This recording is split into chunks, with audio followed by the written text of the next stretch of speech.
د پاکستان او افغانستان د کرکټ یو غټ سیریز را روان دی. ستاسو په خیال دی کې د پاکستان لوبډله مضبوطه ده او که د افغانستان لوبډله مضبوطه ده؟ مطلب د پاکستان بولینګ لاین به مضبوط وي که د افغانستان بولینګ لاین به مضبوط وي؟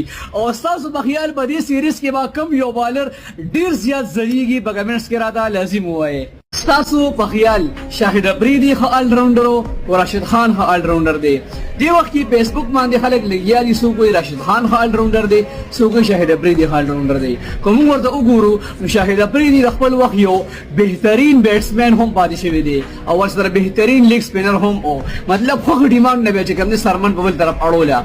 او که راشد خان ته وګورو راشد خان هم دې وخت یو بهترین بالر دی، میجیشین ورته وایي، جادوګر بالر ورته وایي چې بالکل میچ په یوازې بدلوي. او که کله ناکله بیټینګ ته وګورو نو داسې شیډونه به ووایي چې تا به حیران دریان پرېږدي. نو تاسو ما ته په کمنټس کې لازم ووایئ چې ستاسو په کوم یو خوښ دی. ښه دواړه دي خو ستاسو په کوم یو خوښ دی په کمنټس کې راته لازم ووایئ. مننه.